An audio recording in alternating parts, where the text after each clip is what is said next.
Hi mga Corona Lashes, nabis nyo ba ako mag-vlog? So, for today's video, magsaservice pala ako malapit sa amin. Ayan, kahit umuulan. Hi! Punta tayo kila Madam Jovi. Habang naglalakad kami, nakita namin si Waray and si Smith. Nagtanong kami kung saan yung bahay nila Madam Jovi kasi hindi ko alam. Ayan, shout out sa inyo! Ayan, sinamahan pa talaga nila kami ni Bakla. Yan, mga pasabog. Smith, nag-pills ka na ba? Ayan. Sama ko daw sila sa vlog ko. Guwapo mo, Waray. Pasabog. So, nandito na kami kila Madam Jovi.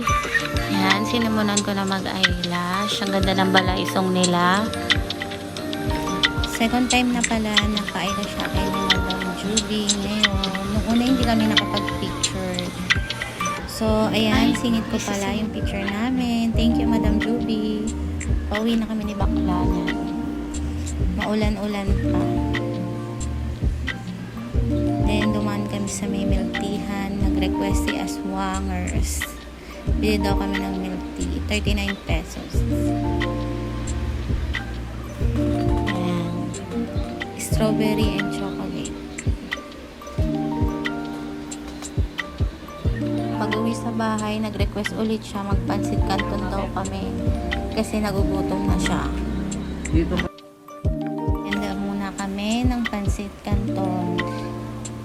Yan, lamon-lamon yan with Lay and Jepoy. Kain! So, pagkatapos ng merienda, nag-eyelash na ulit ako ng aking mga client from Marikina.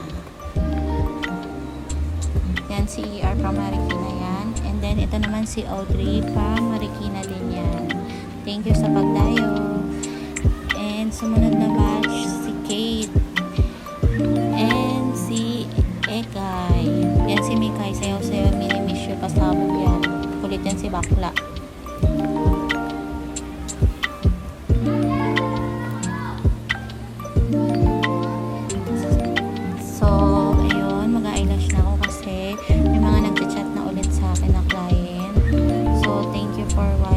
Lagi sa aking mini vlog.